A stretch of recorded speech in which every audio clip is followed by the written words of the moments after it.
కాంగ్రెస్ సర్కార్ను నడిపిస్తున్న సీఎం రేవంత్ రెడ్డి ఏ పార్టీలు ఉన్నాడో ఎరికేనా? ఎందుకు తెలియదు? కాంగ్రెస్ సర్కార్ను నడిపే సీఎం కాంగ్రెస్ పార్టీలోనే ఉంటాడు.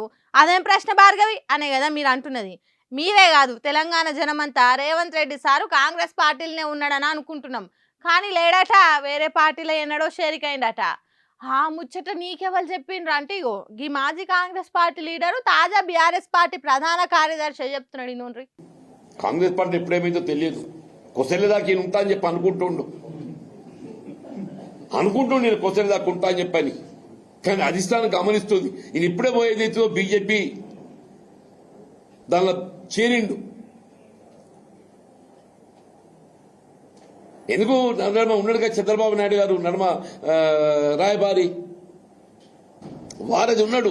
ఈయనకున్న ఎన్డీఏ ప్రభుత్వం మధ్య బీజేపీ మధ్య ఏదైతుందో వారది చంద్రబాబు నాయుడు ఉన్నాడు. ఈయన అనుకుంటున్నాడు చంద్రబాబు నాయుడు కాపాడతానని చెప్పాను. కాంగ్రెస్ పార్టీ అధిష్టానం ఇవాళ నిర్వీర్యం నిశ్చితమైనట్టు కనబడుతుంది. మరి ఇన్ని కుట్రలు కుతంత్రాలు చేస్తున్నా గానీ మరి ఎందుకు సైలెంట్ ఉంటుందో అర్థం కావటం లేదని చెప్పండి. ఓరిని కథకున వారెత్తు సీఎం రేవంత్ రెడ్డి సారు కాంగ్రెస్ పార్టీలోనే ఉన్నాడు కావచ్చు అనుకున్నాం గానీ బీజేపీ పార్టీ కండువా ఎన్నడో కప్పుకున్నాడట. అంటే తెలంగాణలో బీజేపీ పార్టీ అయినా కాంగ్రెస్ సర్కార్కు సీఎంగా పని చేసుడంటే ప్రపంచంలో ఎక్కడ ఇసొంటి పరిశాన్ ఉండదు కావచ్చు. మందికి తెలియదు కానీ నాకు ఎన్నడో తెలుసు రేవంత్ రెడ్డి బీజేపీ పార్టీలో చేరికైండట.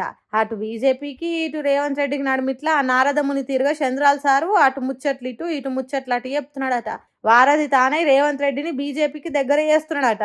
అందుకే ఎన్ని రోజులున్నా తెలంగాణ కాంగ్రెస్ అనే పడవను నిండా ముంచి రేవంత్ రెడ్డి ఒక్కడు బయట వాడు పక్కా అన్నట్టు చెప్తున్నాడు. ఈ ముచ్చట్లన్నీ ఢిల్లీ పెద్దలకు అస్సలు తెలుస్తలేదట. ఢిల్లీని మేనేజ్ చేసేట్లా రేవంత్ రెడ్డికి బాబు మస్తు సాయం చేస్తున్నాడట. అందుకే చంద్రాల సార్ చెప్పినట్టు ఇనుకుంటా తోలుబొమ్మ తిరిగా అవుతున్నాడట. సొంత పార్టీనే కాదని బీజేపీ పార్టీతోని సాటుంగా సాయిత పట్టినోనివి ఇక సొంత రాష్ట్రం మేలు కోరుతావని ఎట్లా అనుకోవాలి? సీమాంధ్రుల లీడర్లకు తొత్తుగా మారి రాష్ట్రాన్ని గాలి కొదిలిపెట్టినవు. నువ్వా నాకు నీతులు చెప్పేది అన్నట్టు ప్రెస్ మీట్ల పెట్టి గట్టిగానే వేసుకున్నాడు జీవన్ రెడ్డి సారు. నోటికొచ్చినట్టు మాట్లాడితే ఊకునేదిలే అన్నట్టు చెప్పిండు. ఇక ఇప్పటి నుంచి రేవంత్ రెడ్డికి గట్టి కౌంటర్లు ఇచ్చేటానికి జీవన్ రెడ్డి తయారుగా ఉంటాడు కావచ్చు. ఇక నీ పని అయిపోయింది పో అన్నట్టు మాట్లాడుకుంటున్నట తెలంగాణ బీఆర్ఎస్ పార్టీ కార్యకర్తలు.